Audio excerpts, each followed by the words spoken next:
What is up, everybody? It is Alex from Heavy New York, calling from the quarantine zone again, and this time we got Erik of Eclipse. Thank you so much for your time today, man. It's great to have you here. Oh, it's wonderful to be here. Yep. It's so great to be able to talk about this brand new live album that just came out, which is Viva La Victoria. Is there a specific reason why you chose this particular gig to make a live album off of this? Well, no, it wasn't supposed to be a live. It wasn't supposed to be like a release of this gig. It was just one of the gigs from the first part of the tour for the new album Paradigm, and this was the hometown of the bass player and the drummer from the band, and the bass player, he also works with video. He's been doing a lot of video work, filming and stuff. So he just asked a few friends if they wanted to come to the gig, have a few beers, and just film the gig. Maybe we could use it for social media or whatever. And so we recorded. They filmed it, and we recorded multi-track of the gig. It was a great night. It was just before Christmas, and the band was, we played great live, and the audience was great. So after Christmas, we started looking at what was filmed and listened to the multi-track, and it was really good. And it's we played really well, and the filming was great. And so it's like, this is almost too good to just use for social media promotion. So then the whole thing with the virus, the COVID thing happened, and all the gigs were canceled. It's like, I think then we decided that this must be the best timing ever to release a live album, because people have been asking for it for many years. So, well, it was we couldn't play live, so let's do a live album. So this whole thing was almost like a happy accident in a way. It started by accident, really accident. So that's awesome, and it's pretty funny. This is like a really well made live album too. So like it's just like, it's a really great, like I really feel the live energy in this live album. So like I really feel like that this is one of the best accidents to ever happen. Cool. I think there was no pressure, because we didn't think it was supposed to be. If it was supposed to be recorded, maybe we were like, let's stand still and play well instead of just going for it and have a good time. And so there was no pressure at all, and it's just like Eclipse live, and all the vocals is the real live vocals. Not a single note is redone in the studio. Everything is the real thing, and that's also, I think, gives a part of the it feels very real. It feels like you're in when you listen or watching the DVD or the Blu-ray. It's like, it feels like you're actually watching the band, because a lot of live releases, you see them on stage. You see the people on stage, but what you're hearing is the studio version of what they're. Yeah. I was having a discussion with a band, and they say that doing that is like just like pornography on the radio. There's no point of it. No, exactly. Yep. So now, going into your most recent album, Paradigm, what I've loved about this album is really just how many different vibes there were. Like going with a song like Shelter Me, which is a phenomenal ballad, to a song like 38 or 44, which, changes tempos a little bit. So like, really, what was the thought process behind the making of Paradigm? Was there like a preconceived idea? How did Paradigm sort of like come to see the light of day? Well, I think it's really hard. It's super easy to make plans how a record should sound like, but when you're actually sitting down and writing it, you can never make that happen, because you can only do songs that the inspiration takes you places you didn't expect it to happen, but the main criteria for every song on this record is that it should make you feel something. It should make you feel happy. It should make you feel sad, or there should be some kind of vibe on every song. I think that was the most important thing. It shouldn't just be a good song. It should have a vibe that you could feel it. Even if 38 or 44 or Shelter Me is very different, and they give totally different emotions when you listen to them, but they still give something. I think that was the kind of the key to that record. Mm-hmm. Do you is it almost representative of like what you were feeling at a particular time? That particular day or days when we wrote the songs, absolutely. There's no like a concept album of anything. It's just, but when you listen to the song, when you put it on, you should at least feel something. It should take you to some emotional place. Do you feel like when you like with every single album that you have, from Paradigm to Monumentum to Bleed and Scream, even like or Are You Ready to Rock, like do you always take like a new approach to every single album that you make? Like, is there a lot of experimentation, or do you kind of have like a sound or maybe a formula that you try to stick with? No, we always try to incorporate as much new stuff as possible, because AC/DC is my favorite band on planet Earth, and but I don't want to be the AC/DC. Well, I want to have their success, of course, but I don't want to have every record I make. I haven't actually heard the latest one. I haven't heard it, but it's like, if you do the same thing over and over again, you're bound to, you paint yourself in a corner and you can't get out, and you end up doing worse records for every album you do. Eventually will get worse, and that's why we always try to do new stuff, even if it sounds like Eclipse or you can hear that this is Eclipse and it's hard rock. We don't reinvent the wheel in any way, but we always try to bring in elements that take us to new places musically. Yeah, I feel like you have like the best of both worlds. I feel like Eclipse has like a good sound where I think your fans could appreciate every single album, but there is like new tricks and twists. I feel like every album is almost like a continuation of evolution, if you will. Oh, wonderful! That's exactly how we want it to be. And like, do you almost look at all these albums as like a self-portrait or like a representation of who you were at a particular time? Yeah, of course. We all every record we make is the best possible record we could ever do during those circumstances. During that period of time when we wrote it and recorded it, it's the best. We cannot do it better. Even with a gun to our head, it's the best we could do. And it maybe a month after the release, I might come up with a song that's much better than a lot of the songs on the record. But it's too late, and that's why I like albums, because they are like it's like a photography musically, where a band or the writers are in a specific period of time.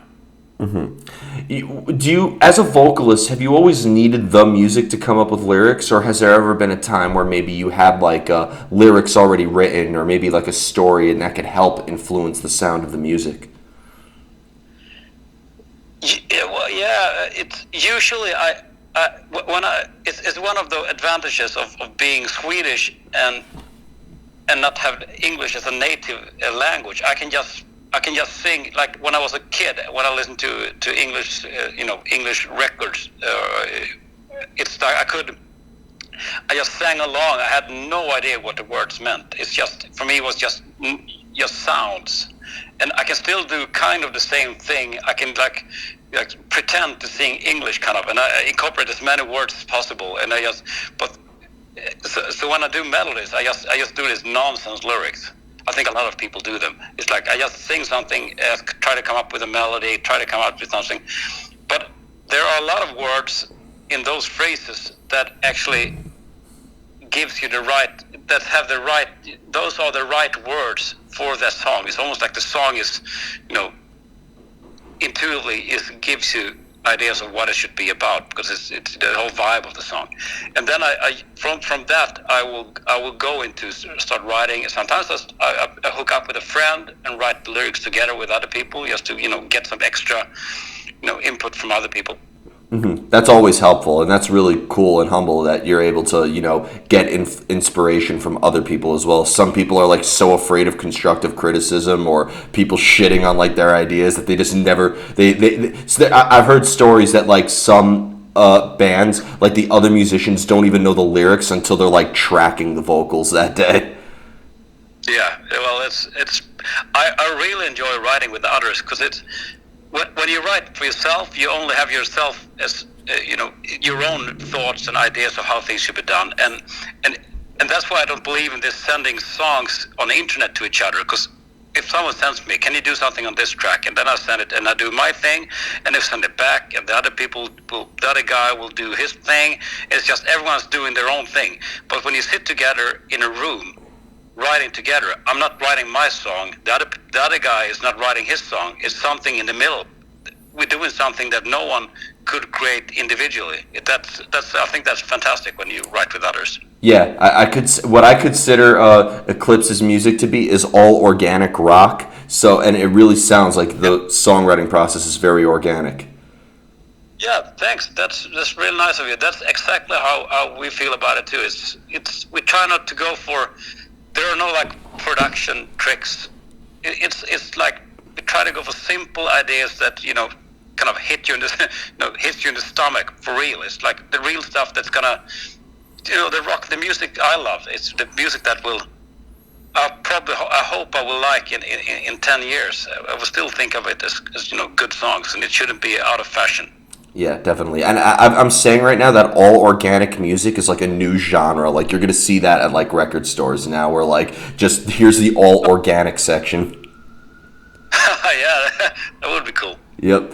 And kind of going back to what you said, like with the words and stuff like that. I mean, one of my personal favorite bands from Sweden is Kent, the pop band, which a lot of people. I love them. Yeah, there's so many people who I've interviewed from Sweden. They're like surprised that I even know they exist. I thought I know they're huge in Sweden, but like in America, people don't even know that band exists.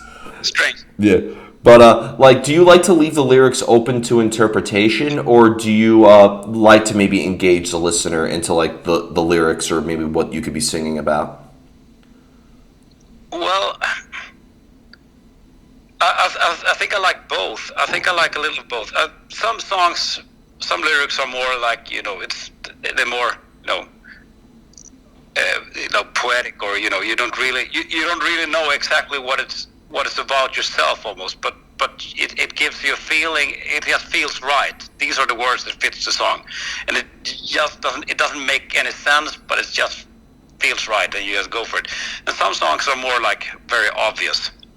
Of course, I think I like a little of both. Yeah, I thought "Shelter Me" was like a very good song. Like that was my favorite song on the last album, because like I feel like it's very relatable for some people, but it could also like it like has a unique story behind it. Do you mind if I ask what the meaning of that song was?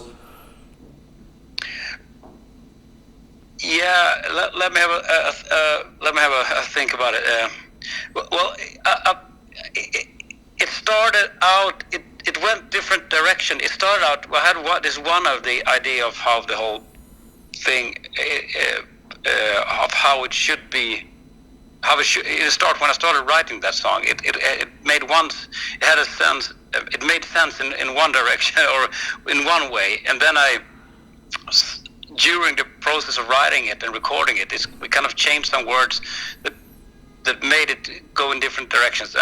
But in the beginning it was like this, the kid that people what they call in English, the people, a kid that was bullied in school, that's the kind of the vibe I wanted on the song, and try to relate to, and people who they will be nice wishing you were dead when all the demons are bleeding red. And it's like, those nights, those days when everything is so dark and you just don't know if you want to live anymore.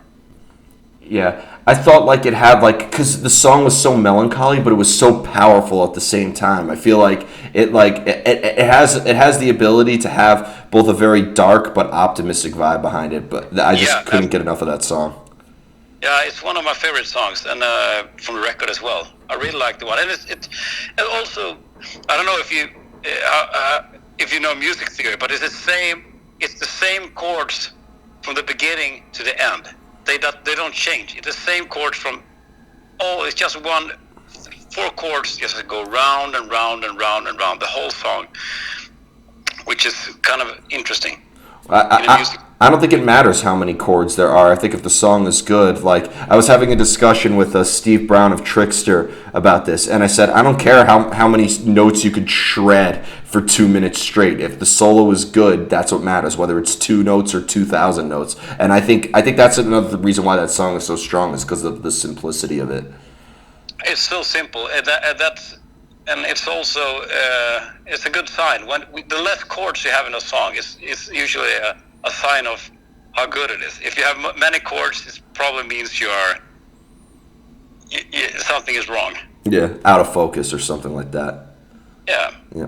Now, I also got to ask this because having a bunch of albums now out already, does it get harder to put a set list together when you're playing live? Because even with the Viva La Victoria album, I noticed that there's a lot of things that this live album has to offer as well. So it has to get hard to put like a set list together when playing live, right?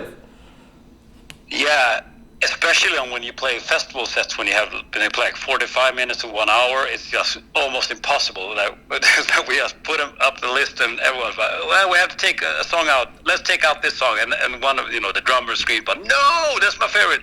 And then okay, let's take out this, and then the bass players are screaming, and it's like it's always a constant fight over this damn set list, and it gets worse for every record. But that's a luxury problem. It could be worse if you like have one song that people liked and then you sort of fill up with bad songs. That's not a good thing. Yeah, I'm not going to name the band, but there is one band in particular where they're like a one-hit wonder, and they actually had to incorporate it twice in their set list. They had to open with it and end with it. Oh, that's hard. Yep, and like you see, like after they open with it, everybody goes to the bar during their set, and then when they end with it, everybody bum rushes the stage again. Damn, that's hard. Well, we haven't had any hits yet, so that's good for us.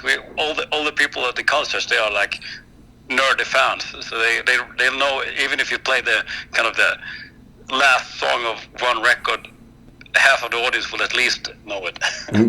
There you go. You're damned if you do, damned if you don't. A hit song could always be the fatal flaw in a band as well. Yeah. Yep. Now you're ready for the most difficult. Oh, sorry. We haven't had that luxury yet. Well, Viva La Victoria has been our little hit at least. There you go. Yeah. Now, are you ready for the most difficult question of the whole interview? Go ahead. All right. Going into songwriting, how do you know when a song is done? I listen the day after I listen to the whole song, and if I can't come up with something to improve it, I think it's done. Okay, that's fair enough. That was a very concrete one. And if I'm not bored with it, that's the most. When you write a song and you listen to it, when it's done and you put it on your phone and you have a listen to have a listen to it, and when it's over, you play it again, and then you play it again. That's a super good sign. If you listen to it once and that's great, then you know it's not a good song. Yeah, you want to try to make every second count. Yes, exactly. every section of a song is important. There shouldn't be so many bands have like they might have a great riff, then a super boring chorus, a super boring verse, and then the chorus kicks in. But the verse has been so boring, so the chorus can be bad, but it's still an improvement over the super boring verse. So, but I think every part of the song should be interesting, including the solo, the bridge. If the bridge isn't good, then throw it away. Just take away all the extra. Yeah, absolutely. A friend of mine said that a song is complete when there's nothing left to take out.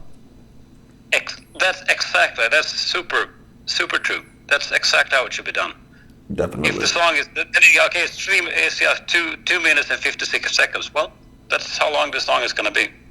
Yeah, I don't care how long the song is or how short it is. You know, length doesn't determine anything. No.